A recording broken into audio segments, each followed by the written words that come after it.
हात निखळल्यासारखा झालाय. मुघलांच्या जयसिंगासोबत केलेला तह अजूनही आमच्या काळजात खोल जखम करून आहे.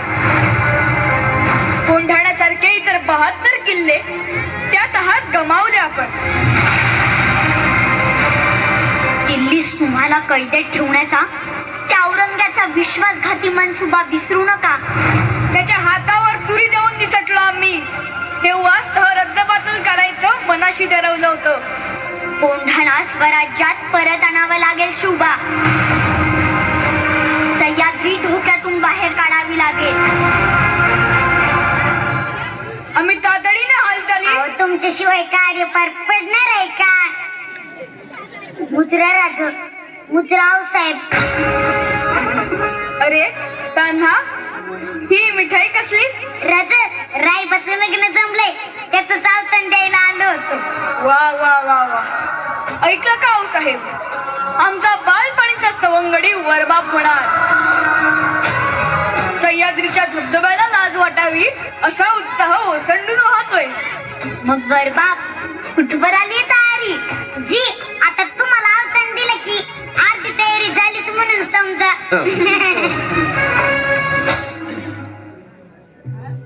राज, काही अडचण आहे का? अडचण? छे छे, कसली अडचण? राज, तुम्हाला आज नाही ओळखत हा तानाजी. काय झालंय? तानाजी, बोलू आपण. आपल्या घरी कार्य आहे, ते झालं की बोलू. राज, तुम्ही सांगत नाही ना तर मी इथं स्थान मांडून बसलाय. तान्हा, आऊ साहेब, आम्हाला परत समजतं होय. असं नाहीये तान्हा, आपला कोंढाणा सोडून आणण्याचा मनसुबा आहे. त्यावरच चर्चा चालली होती. कोंढाणा कोंढाणा गनिमांच्या गोटात गेला म्हणजे स्वराज्याला कधीही दगाफटका होऊ शकतो. असा कसा दगाफटका होईल? आम्ही हाय की इथं तटबंदी सारखे उद्याच कोंढाण्याची मोहीम काढतो. त्यांना घरातलं कार्य आम्ही तुम्हाला जाऊ देणार नाही. राज, हे बी तर आपल्याच घरातलं कार्य आहे. आधी लगीन कोंढाण्याचं आणि मगच माझ्या रायबाचं. वा वा वा.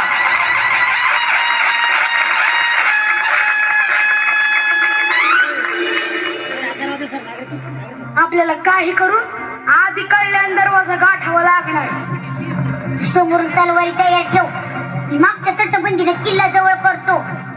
एक ध्यानात ठेवा, आपल्याला एकेकाला 5-5 गनिम ठार करायचे. आपण 1000 आणि ते 5000. आम्ही 300 जण किल्ल्यावर चढाई करतो. सूर्यजी, तू मुख्य दरवाजावर जाऊन थांब. हर हर महादेव. किती क्यूट.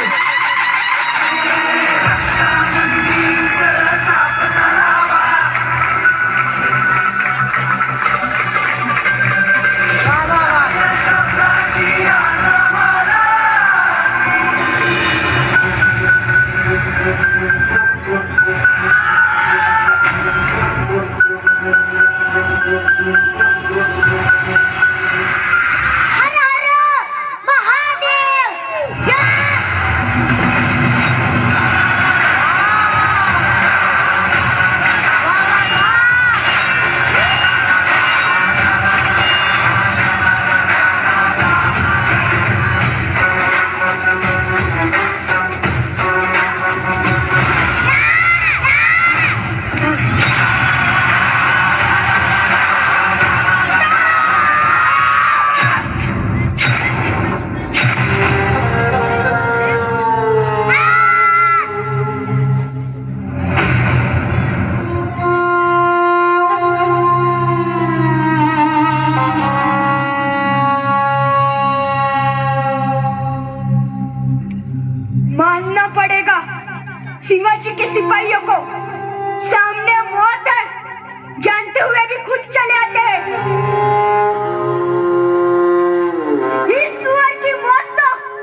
की जगह तेरा सर नहीं था.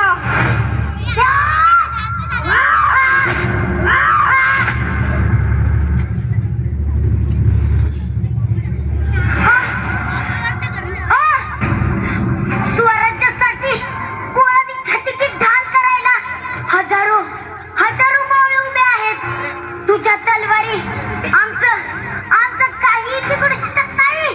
या!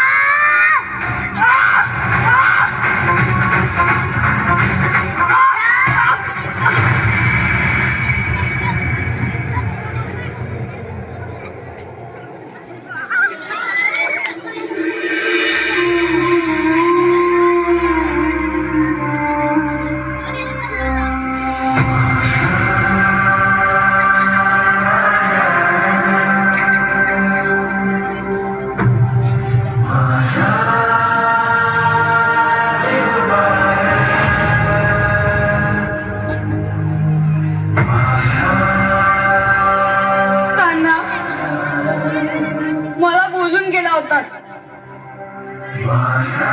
गड जिंकवून देशील.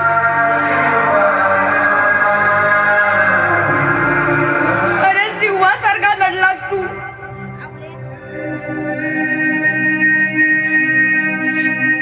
गड आला पण आमचा सिंह गेला. आमचा सिंह गेला.